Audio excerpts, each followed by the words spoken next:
So this is my audience, and I'm about to start.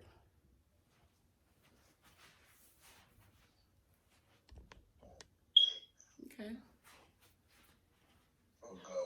All right. Hello all. My name is Johnette Wessa, and today I will be doing a persuasive speech. But before I get started, I would like to thank and welcome my audience members. Today I will be doing the topic, Living to Die, the Eating Disorder Crisis. My purpose for this speech is to persuade my audience members to help people or anyone that they know who is suffering from an eating disorder seek treatment, because it could help prevent health complications and death related to eating disorders. So there are two good reasons to believe that eating disorders are more harmful than they are beneficial. One, eating disorders have extremely negative effects on one's health. And the second reason why eating disorders are harmful is because it kills. Before I get started, I just wanted to ask this first question. Did you know that 10,200 deaths occur annually as a result of eating disorders? That is, every 52 minutes, someone with an eating disorder dies. Every 52 minutes. An article on an80.org explained this tragic statistic. As a nurse, I took an oath to care for the sick, and even though I may not have direct access to those suffering from eating disorders, my hope is to vicariously help them seek treatment through you. So again, I hope to persuade you to be instrumental in the recovery process of anyone you may know that is suffering from an eating disorder. I have a few questions to ask. 1, is your loved one suffering from an eating disorder? 2, as a friend, are you encouraging your underweight friend to starve herself to stay on the cheerleading team? As a parent, do you turn a blind eye to your child who is suffering from an eating disorder to make sure nothing stops them from modeling on the runway? And as a sibling, have you sworn yourself to secrecy? Sworn to keep your siblings' eating disorder private so they don't get mad at you?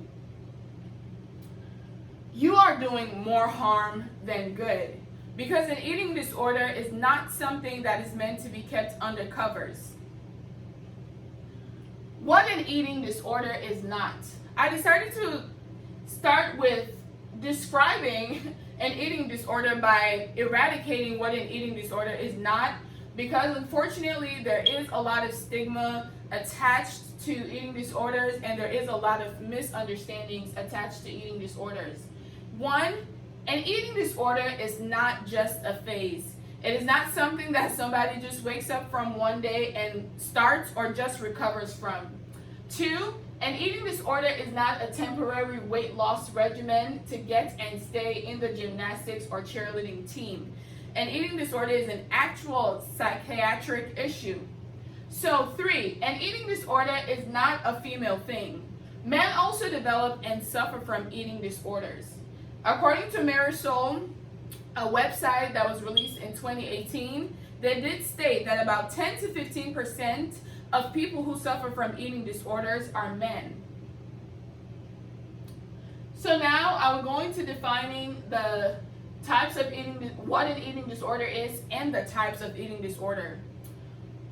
Burton Martin A's Fundamentals of Nursing Care defines an eating disorder as extreme disturbances in eating habits to the point where physical health is affected and causes death because the patient's impaired perception of self does not see their eating or their lack of eating as problematic. So that is where the issue comes in. A lot of people who suffer from eating disorders do not see their issues as eating disorders. To them, they are just trying to lose weight. To them, they just have a goal. To them, they see themselves as fat, and they justify the reason they starve themselves. So, for the fact that the patients with eating disorders do not see the eating disorder as problematic, does not mean that you should not see it as problematic either. So the first type of eating disorder here is anorexia. The signs and symptoms related to anorexia is thin appearance or extreme weight loss, irregular heart rhythm, and absence of menstruation for women, which is a condition known as amenorrhea. Another type of eating disorder is bulimia nervosa. And if only we could see the image as well, we see that the lady is binge eating food. So people who are bulimic would consume about 5,000 to 20,000 calories in a day, and only to purge it. So they'll consume as much food as they can and then try to purge or throw up or use laxatives, diuretics, and different means to get rid of all the calories that they just consumed. And two main symptoms of bulimia is amenorrhea, which is the absence of menstruation, which I would explain furthermore, and also osteoporosis, which is a bone condition that causes your bones to be weakened. So the health implications of eating disorders is unavoidable because the human body is meant to eat. We are not a machine. If plants get water, the human body needs food in order to thrive and to flourish. So the two main health implications of eating disorders are one, hormonal imbalance and electrolyte imbalance. With hormonal imbalance, these people suffering from an eating disorder experience low estrogen level and low progesterone level. And also with electrolyte imbalance, we see that diets low in potassium causes irregular heart rhythm, and diets low in calcium causes osteoporosis. To expound on that a little more, what potassium does is it helps regulate the heart's electricity. So if you are not consuming enough potassium, or if your potassium levels are lower than they should be, what happens is you start to experience irregular heart rhythms. And unfortunately, a lot of people who are anorexic or bulimic often die from cardiac arrest due to irregular heart rhythm. Now, when it comes to osteoporosis, the bone does need calcium in order for it to be strong. So when a diet is lacking calcium, what happens is the bones and the teeth starts to become weak and brittle and gets fractured easily. With hormonal imbalance, low progesterone and estrogen level affects the women's menstrual cycle. So this is why we see the absence of menstruation in people who have eating disorders. Eating disorders do kill. I have on here a graveside with a plaque that says RIP, I did not eat, because we can die from starvation. You might wonder, what can you do with all this information that I have just shared? And I want to say that you can help through different reasons. It is not enough to feel bad that your loved one has an eating disorder. It is not enough to be sad that your loved one has an eating disorder. You also have to be proactive, because the speech really is to persuade you to help them get the treatment that they need. So I'm hoping with knowledge of the implications that eating disorder has on their health, that it would enable you to help them through these means. One, do not enable. Never enable patients with an eating disorder. Encouraging them to starve themselves, or supporting ideas like, oh, you are fat, when they look severely underweight, is not helpful at all. Secondly, refer them to a psychotherapist. Since anorexia or bulimia, all of these eating disorders are psychological, they need to be referred to a therapist who can counsel them and who can talk to them and try to see the root cause of their eating disorder and try to help them.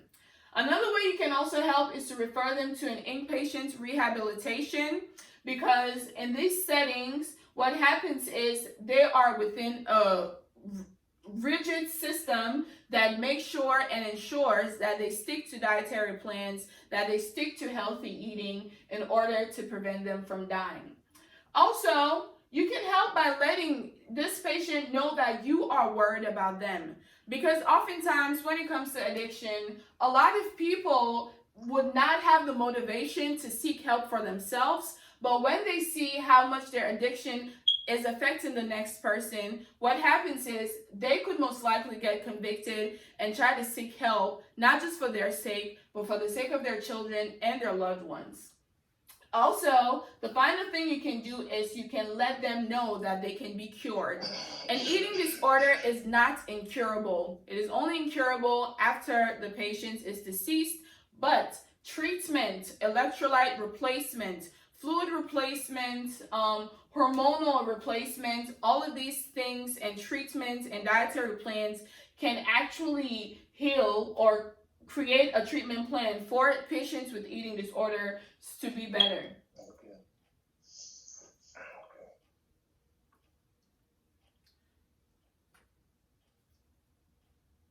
Okay. So, in conclusion, you might wonder, where did an eating disorder start? How did it start? You as a parent might be blaming yourself. You as a parent might think it is your fault. But the issues with eating disorder is no one knows what triggers them. Sometimes they could be triggered by bullying. Oftentimes they could be triggered by just a wrong perception of one's body or oneself or one's weight.